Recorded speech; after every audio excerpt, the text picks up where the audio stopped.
Há muito tempo atrás, muito antes de eu ou você existirmos, há milhares de anos, mais ou menos ali em 3200 a.C., algumas sociedades se estabeleceram entre os rios Tigres e Eufrates, localizados ali no Oriente Médio, onde hoje ficam Iraque, Irã e Jordânia. Seu nome faz referência justamente a esse fato da região ser banhada pela água, Mesopotâmia ou a Terra entre Rios. Olá, meu nome é Samuel Nepomuceno, pesquisador e professor, e seja muito bem-vindo a mais uma Dose da História. No vídeo de hoje, vamos falar um pouquinho sobre essas sociedades hidráulicas. É logo depois da vinheta.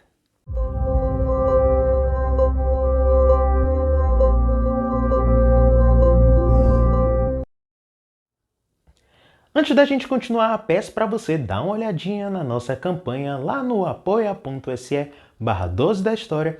Lá você terá acesso a recompensas exclusivas e, de quebra, pode ajudar o canal a continuar existindo.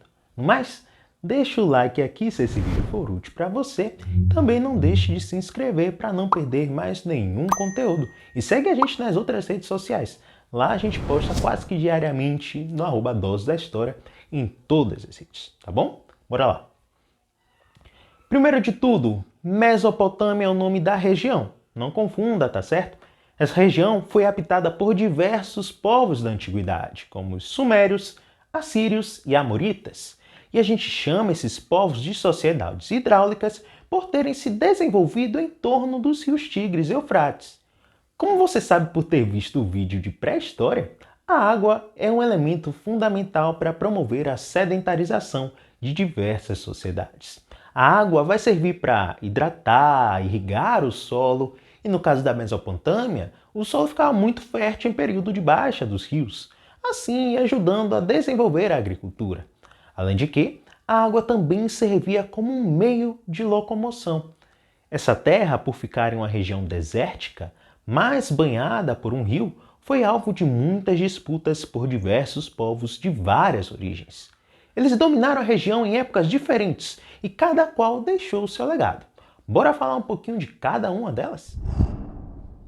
Os sumérios foram os primeiros povos a chegar na Mesopotâmia e dominar a região entre 3200 a.C.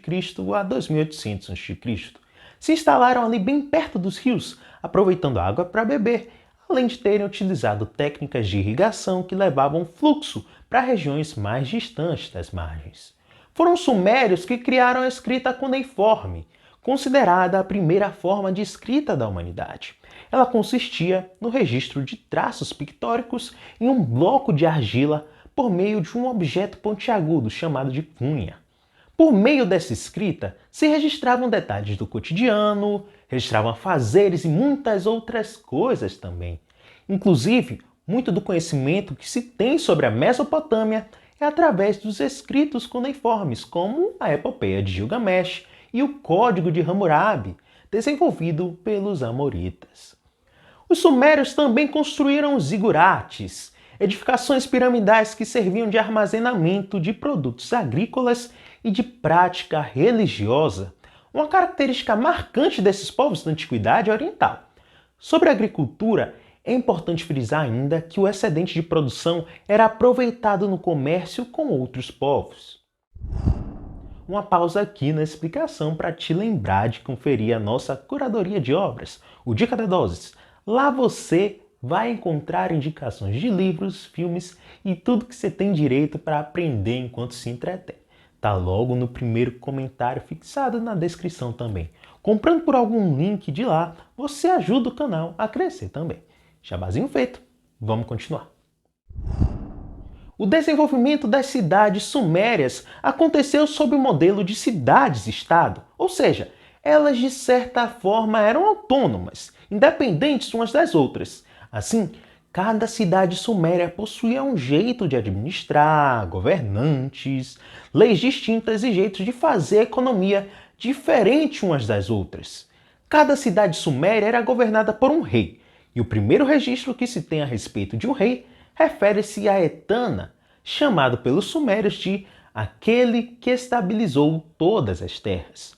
Os reis sumérios moravam em luxuosos palácios, enquanto a maioria da população, formada por camponeses, vivia em casas de palha.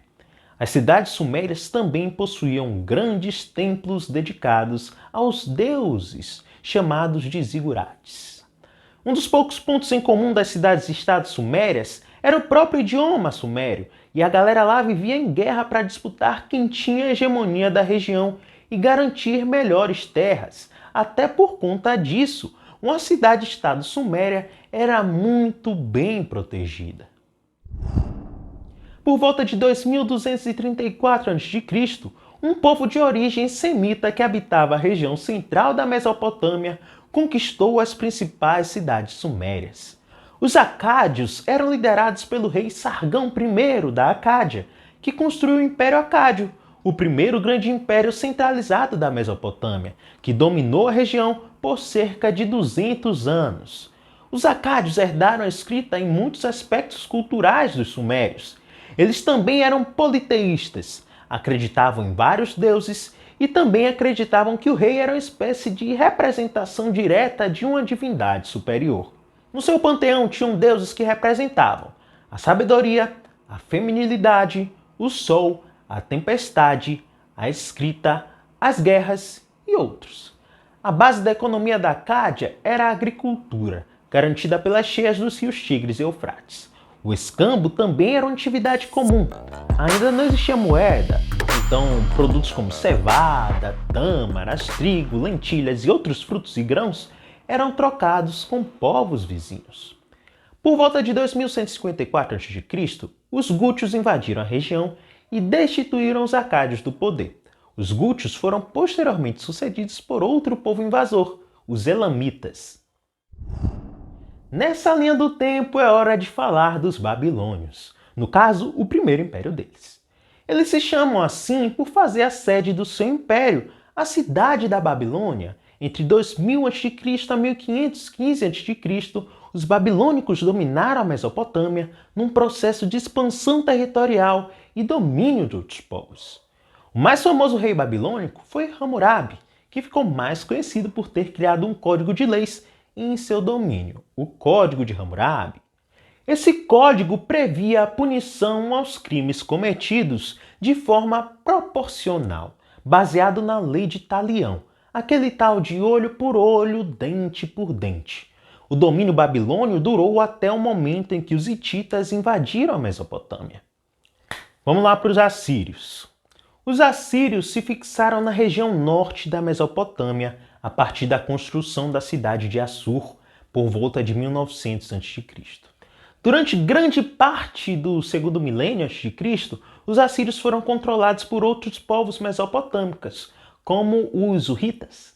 Por volta de 1300 a.C., os assírios conquistaram sua independência após os hurritas serem derrotados pelos ataques dos hititas. A partir disso, os assírios iniciaram um processo de conquista que os transformou em um império poderoso que consolidou o seu poder graças à força do seu exército. As principais cidades a se destacarem durante o domínio assírio foram Nínive, Assur e Nimrod, embora a Babilônia, dominada por eles, continuasse sendo a maior cidade da região.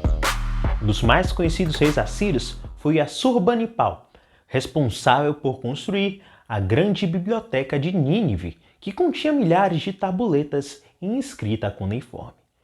A sociedade assíria era bastante militarizada e governada por uma aristocracia guerreira. Os caras conseguiam dominar todo mundo a partir do uso da violência e do terror mesmo, o que acabou estimulando muitas revoltas dos povos dominados por eles.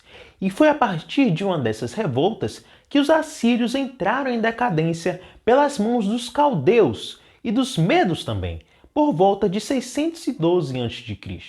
Ao dominar a Mesopotâmia, os caldeus fundaram o Segundo Império Babilônico. Foi no reino de Nabucodonosor que o império viveu seu apogeu. Sua principal característica eram as construções muito bonitas e grandiosas. Uma das construções mais significativas desse período foram os jardins suspensos da Babilônia.